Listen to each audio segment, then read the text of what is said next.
Regression, the subgenre of stories that appeals to losers like me because it poses the question, what if I could do it all again? Redo of Healer, Tokyo Revengers, SSS Class Revival Hunter. The Regressor story presents itself in many fashions, but there's one central idea that ties them all together.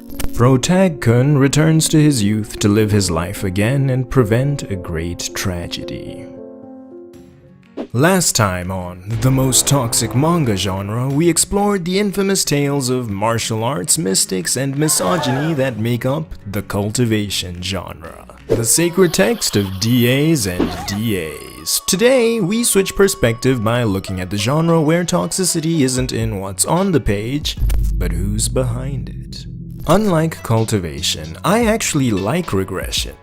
Well, at least, I can enjoy one in every 15 stories I read, which is a massive step up. And that's because regression isn't actually a genre like I advertised. Not in the traditional sense, anyway. While we can get away with throwing that word around because genres are groupings based on whatever set of conventions a large enough group of people agree on, regression is really just a plot device. Whether we're looking at a medieval world, the Murim, a swords and sorcery setting, lit RPG, or modern civilization, all it takes for any of a vast array of stories to be lumped together is the condition that the protagonist is returned to a point in the past wherefrom they can relive their life for the sake of securing a more favorable future.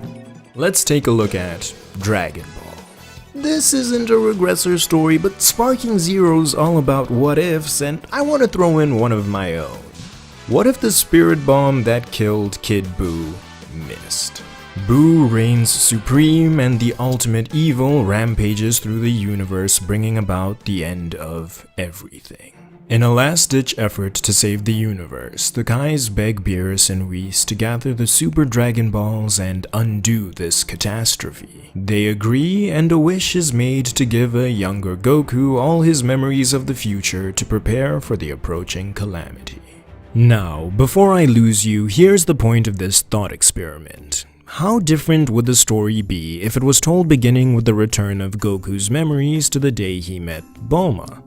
Honestly, it'd be exactly the same battle shonen from a genre perspective. The world, powers, and characters are all the same. The only difference would be that Goku would get stronger exponentially faster because he already knew a lifetime's worth of fighting styles, mystic arts, and training routines. The Red Ribbon Army, Demon King Piccolo, Saiyans, Frieza, and Dr. Gero would all still exist and need to be dealt with, but Goku would be so incomparably strong compared to the original timeline that none of them would present meaningful challenges to him. He'd breeze through life all the way through his fight against Buu before encountering mortal danger in the form of the God of Destruction, and you should be able to see where my love-hate relationship with regressors comes in. Presenting les graphes du gabage. The more intense the grind, the faster with filth your eyes will blind. Say goodbye to character development, say hello to power-ups and plot progression that'll have you feeling like you're zooming through a PowerPoint presentation. Because regression isn't a real genre, no blanket statement criticisms I throw out can possibly be accurate for every title you come across, but because regression isn't a genre and is based on every story using the exact same OP plot device, a tremendous percentage of them will cycle along the trajectory of doom. The road that leads them somewhere here. I came all this way to pass on a message. Dark times are coming. Hide away the baby oil, hide away the fam. The diddler, he will soon be coming. So stop him if you can. To all my reincarnators, Second Life gang, I recognize your efforts.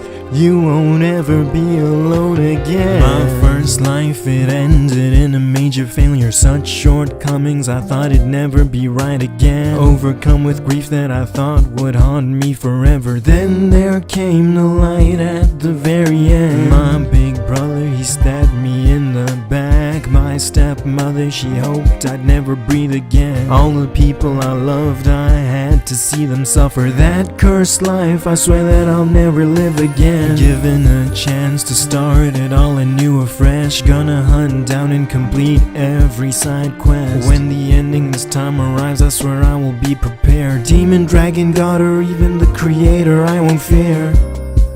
Y'all asked for the cringe, so keep the hating to a minimum in the comments. I seen how KSI been done lately, and I promise my heart ain't ready for that. Seriously though, if you were paying attention to the lyrics, you should have heard mention of the fearsome evil that brought the world to ruin, the one they call the Diddler.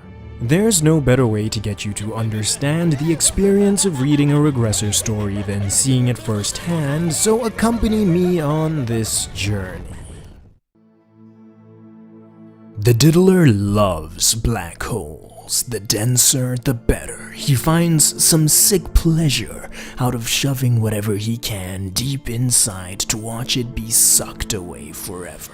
You've stuffed your last hole, Diddler. I'm putting an end to this before your antics destroy the world. Well, friends Banningles, you'll have to catch me first. Have a taste of my free cough machine. Ha! Your aim is as bad as your taste in fashion. Thank you. What? Why, I hit my mark after all. What do you... No! How do you like my little gift? Is this... baby oil? Yes, my dear Ingalls. But it's been 15 years since all the baby oil disappeared from the world. Think, Franz, think. Now why do you think that is? You sick little gremlin.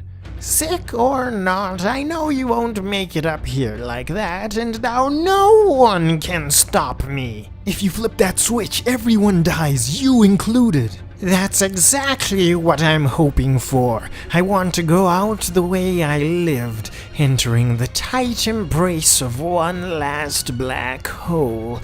The baby oil is just to ease my penetration through the event horizon. If I have the entire world's supply of that glorious substance, I might live long enough to see the other side. Now, Black Holeinator, activate. 10 seconds until we all become one.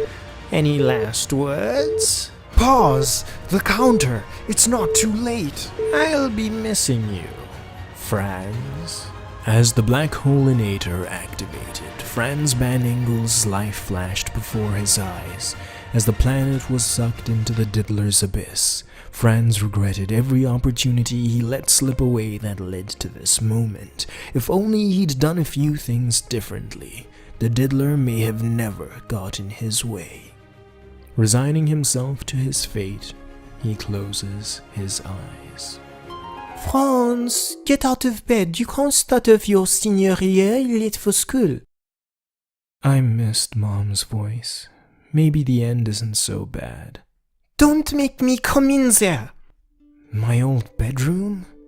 This all feels so real. What's going on? Answer me if you're awake. She looks just like she did before getting diddled 9 years ago. Franz, if you're up, why didn't you say anything? Mom, is that really you? What's the matter, honey? Nothing, Mom. I just love you. Realizing he was returned to the past, long before the Diddler became the face of Freak, Franz determined himself to never let the world follow the trajectory that led to its ruin under the Diddler and his freakies. Over the next 10 years, he took advantage of every piece of future information he had to position himself perfectly to get revenge on his sworn enemy and prevent him from ever succeeding at anything. The Diddler was defeated, the baby oil was saved, and everyone lived happily ever after. The end. If you're still watching, something's wrong with you, but I made a promise to bring back the cringe, so you get a double serving today. Do I regret making that promise? Considering the number of subscribers I'm about to lose, yes. Can I do anything about it? Well, I'm not a regressor, and even if I was, I'd have way better things to do. First on the list, I'd never give that love letter to that girl I had a crush on in the 7th grade. Massive contender for most embarrassing day of my life. Here's some backstory. We were classmates. She was one of the prettiest girls in our grade, super friendly. I think she lived within a mile of where I did, but I can't remember too well anymore. And most importantly, this is how they get you, guys. She was nice to me. So, we had some really big exams coming up, and as a kid who grew up watching anime, I had an idea I thought would be fun. Study group. I'll be honest, it was 7th grade. I'd obviously never studied a day in my life, but I knew some people who needed all the help they could get. Asked my mom if I could host, then drafted up 10 invites for all my closest friends. I don't know why I'm telling you this. I think my inner podcaster is begging to be let out, so just skip to the next chapter if you don't want to hear all this. Back off topic. While that girl was friendly and would talk to me at school, I had enough sense to know that didn't make us besties, so while I thought about it, I decided not to be weird and didn't invite her. It was a day for me and the boys. But then she heard about it. It's Friday, day before the study group, class is over, I'm heading home, about to catch my school bus. She comes up to me saying it sounded fun and she wishes she was invited. On the outside, I keep it cool, say I can make room for one more. On the inside, I'm going crazy. I'll date myself a bit and say this was back before Google Maps, so I wrote my address down and scribbled a map out for her on a piece of paper, then ran to catch the bus that was leaving me behind. You guys will not believe how out of my mind I was or how fast I wanted that day to end so she'd show up at my front door. Then Saturday hit. Biggest plot twist in anime history. Not a single person shows up. Not even one of my friends. No one except her. It was just 2 of us, so we spent the day in my bedroom. We barely studied an hour before my mom, being the goat, brought in snacks, told us we'd worked hard, and said we could have the rest of the day off. I remember what we ate, what we drank, how we laughed, the bowling video game we played on my old box TV, happiest day of my short life. She eventually left, said she had fun, and I should have let it end there. This was before I learned my just because she's nice to you that doesn't mean she's into you lesson, and I proceeded to write her a heartfelt poem expressing how much I liked her and would like to be with her. Fast forward to the most embarrassing day of my life. I fold it up all nice and give it to her in class, tell her how much I appreciated her for showing up, and said she should only open it up when she gets home. She puts it away in her bag. I have some sports club or something, so I leave. End of the day. I'm back for my stuff so I can head home. Why are there like 50 kids crowded at the door to my class? I wondered before they noticed me and ran in my direction, pointing, laughing, and pushing me around as one of them waved my poem from the trash in the air. Tried to fight to get it back, but I was outnumbered and ashamed, so I grabbed my stuff and ran. She never spoke to me again, and after I switched schools that year, I never saw her again. Until she was randomly on the same flight to Russia as my sister 5 years ago, but I hid away and didn't say hi, so that doesn't count. And this video has been crazy off topic, even by my standards, so story time is over. I said a bit before about how regressor story quality declines as the protagonist's fixation on gaining strength grows. And that's because those stories throw away their ultimate tool. They ignore the only correct way to write a regressor story, resolving the protagonist's regrets from their previous life. Whether the protagonist is a maidenless waste of air like myself or Michael Jordan, Apocalypse Edition, they're supposed to be a human being with an entire life's experiences, and to be human is to make mistakes. Which failures do they most strongly wish they could make right? While the stakes obviously have to be a bit higher than wiping away the humiliation of chasing after a baddie out of your league, the human race going extinct isn't something an individual can reasonably be or feel responsible for. I had to battle with the guilt of leading Hitler down the wrong path for many years, but part of my growth as a person was realizing that rejecting his application to the Vienna Academy of Fine Arts was the right thing to do because the other applicants were far more deserving, and I had no way of knowing that would snowball into the rise of Nazi Germany. I'm not saying regressors shouldn't care about all of the people destined to die or that they should let things be as they will. I just think stories should dedicate time to the human aspect of being given a second chance at life. Did I work as hard as I could have? Did I tell the people dear to me how much I loved them? Did I take the beautiful scenery of my hometown for granted? Whether you'd buy up a ton of Bitcoin, bet on the Red Sox, or spend more time with your parents, every decision you might wish you could have made differently is to one end: to be happy with your life and with yourself. To find stories like that is why I sift through so many not-so-pleasant titles, and the first one of those gems I'd like to share with you is A Man's Man.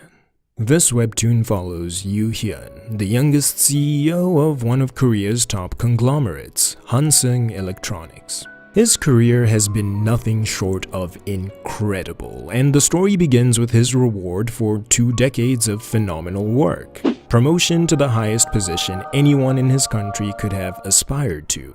Now, this is where he'd usually get killed by a jealous competitor, betrayed and stabbed in the back by the superiors he'd been loyal to, or become the victim of some other miscellaneous act of violence, but none of that happens. Plenty of people bear resentment towards him, and I'm recommending this in a regression video, so it should be obvious that some tragic event would happen to end his life, but the only loss of life we see is voluntary, and the soul lost isn't his, but that of a former co-worker who'd joined the company with him. To rise to his position, Yoo Hyun ignored the injustices suffered by those around him and made decisions that negatively impacted many lives and destroyed his closest relationships. His tragedy is that on the day of his greatest achievement, there wasn't a single person left in his life to congratulate him.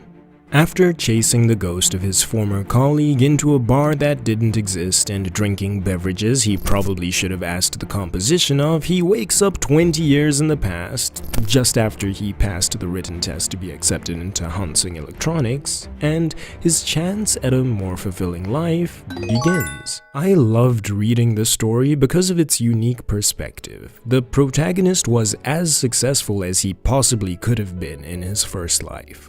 Yoo Hyun neither returned to the past willingly nor bearing grudges he needed to resolve. A Man's Man follows a guy who learned what really mattered after experiencing what it was like to have everything. From mending his relationship with his father, who let their family decline while he supported all of his employees, to instilling confidence in and providing opportunities for the competent and hardworking people he previously watched fall to ruin. This story about a man's man is a heartwarming read I hope many of you will consider giving a read over on Webtoon, the sponsor of today's video, where all the stories I'm recommending today are free to read. If you were paying attention earlier in the video, I said that what makes this genre toxic isn't what you read on the screen, but where it comes from. Most of you have probably heard a little about how cutthroat Shonen Jump is, and how many mangaka across different magazines and publishers destroy their health trying to maintain competitive quality on insane deadlines. The Korean manhwa industry is even worse.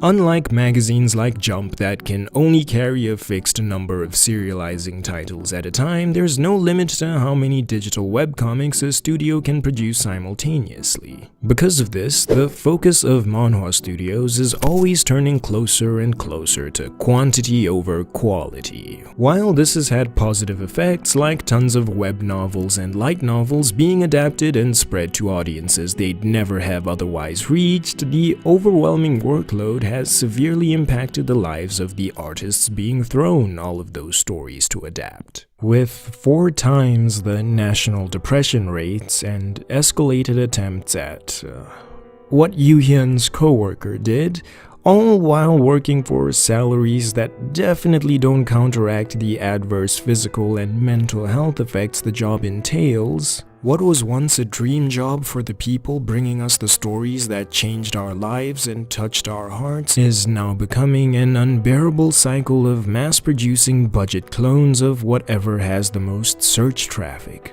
Opportunities for creators to work healthily towards producing stories that truly resonate with their audience have become few and far between, and that's where today's sponsor comes in. I make no money off of YouTube. One day of flipping burgers at McDonald's would be more profitable than an entire month of me dedicating several hours a day to making the best videos I possibly can, but I do it anyway. That's because it means something to me personally, and the potential to touch others isn't something I'd throw away for a short-term profit. All of the artists and writers who keep going despite their difficult situations feel the exact same way, and that's why I sympathize with them, why you should sympathize with them, and why Webtoon is sponsoring this video, to help the dreams of people like that come true. Not only does Webtoon provide a platform to anyone with the ability to draw and bandwidth to upload, it endeavors to make every story in its library as accessible as possible to everyone.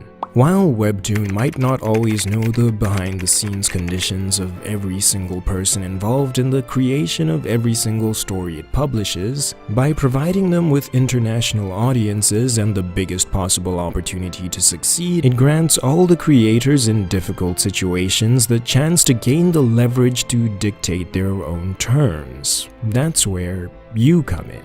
If you really draw enjoyment from a story, think about how you might positively impact the lives of the people working on it by supporting it on the official platform. As strict as Shonen Jump might be when it comes to performance, Hunter x Hunter can take years off at a time because of how much it has been shown to mean to people around the world, and you can make that difference for the artist behind your favorite manhwa, just by reading it for free on the platform where they get rewarded for that. The more financially stable and valued at their independent studios they are, the more freedom they have to look after their health and put forward the best work possible. I'd certainly love to live in a world where less people had First Life Yoo Hyun as a boss and more stories existed like The Night Only Lives Today. If your personal idea of a regressor story can't be separated from action, this new release that's barely been available in English for 2 months just might be the one for you. Meet Encrid. He's as talentless and worthless as I am, and just like me, he has a dream that he's never going to accomplish: becoming a knight. He trains hard and makes all his best efforts, but his attempts at getting stronger are usually about as successful as I was at warning the Japanese about the nukes. Not very. One day, his company is involved in a battle and he finally succumbs to the perils of war and meets his end. Only to wake up in the past!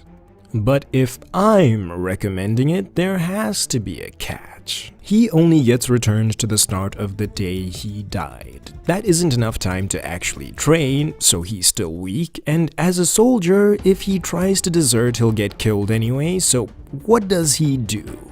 He takes the challenge head-on and decides to use the knowledge he gained from fighting in the battle the first time around to try and make it all the way through to the end. How does it end now? He dies again. I told you he was untalented. The webcomic's called The Night Only Lives Today because that's what ends up happening. For so long as Encrid has the desire to try again, every time he dies he is returned to the start of the same day. At first, this seems like a gift, but what about after you've lived through the same death without a chance to eat, sleep, or mentally recover for 5 days, 10 days, 50, 100, 300 days? What happens when you spend so long trying to break past one wall that you forget why you even wanted to get to the other side? Why you confronted the wall in the first place? If you want to watch a man whose efforts have never been rewarded be given as many chances to work towards his goal as his wavering resolve will allow, this is the one for you. If you don't want anything overly deep and would just like something fun to turn your brain off to and enjoy, consider reading Reincarnator. Clichés are cliché for a reason. People like them. Stat windows? Check. Humans are pulled from Earth and forced to participate in a death game? Check. The protagonist was the strongest player in his previous life and became the last survivor of a ruined world? Check.